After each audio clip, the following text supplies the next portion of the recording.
लोक तर असे असतात की जमिनीवर बसूनही चंद्रावर डाग लावतात।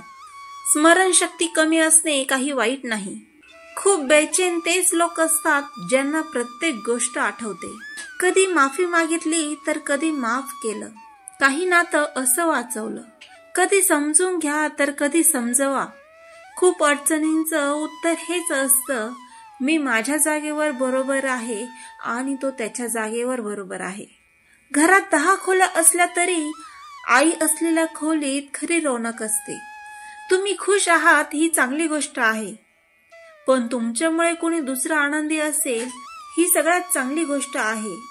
इज्जत कमवणं ही दौलत कमवण्यापेक्षा कठीण आहे आणि इज्जत घालवणं दौलत घालवण्यापेक्षा सोपं आहे। मी स्वतःला इतकं समजूतदार समजलो नाही की इतर लोक मला मूर्ख वाटू लागावेत, आणि मी स्वतःला इतकं सज्जन मानलं नाही की इतर सगळे पापी वाटावेत। कधी इतका द्वेष ठेवू नका की समोर आलं तरी नजर मिळू शकत नाही, आणि इतकं प्रेमही करू नका की दुसरं गेल्यावर जगणं अशक्य होऊन जावं।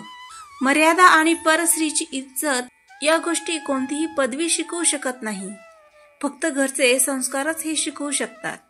निराश तोच होतो ज्याला देवावर विश्वास नाही, आणि अभागी तो जो देवाच्या दिलेल्या कृपांचे आभार मानत नाही। जेव्हा एखाद्या गरजू माणसाची हाक तुमच्यापर्यंत पोहोचते तेव्हा देवाचे आभार माना की त्याने त्या व्यक्तीच्या मदतीसाठी तुम्हाला निवडलं।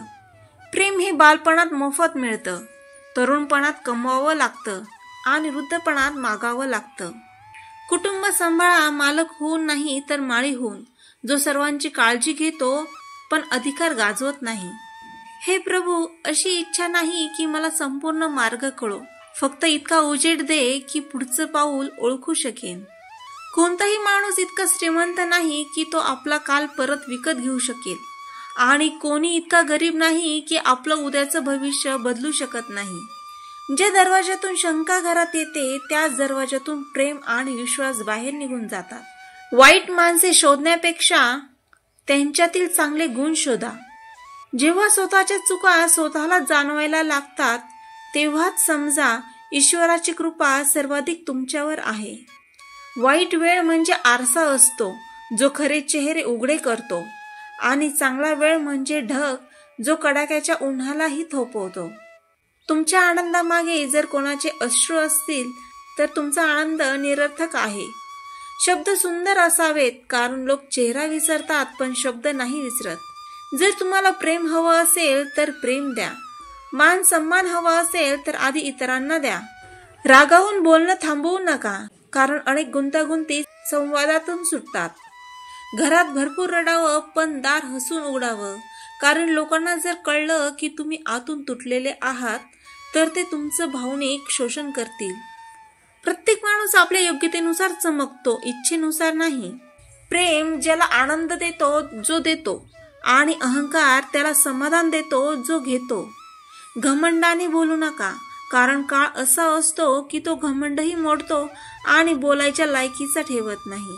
ज्या लोकांना तुमच्याबद्दल जास्त तक्रारी असतात तेच लोक तुमच्या गुणांना सर्वात जास्त ओळखतात।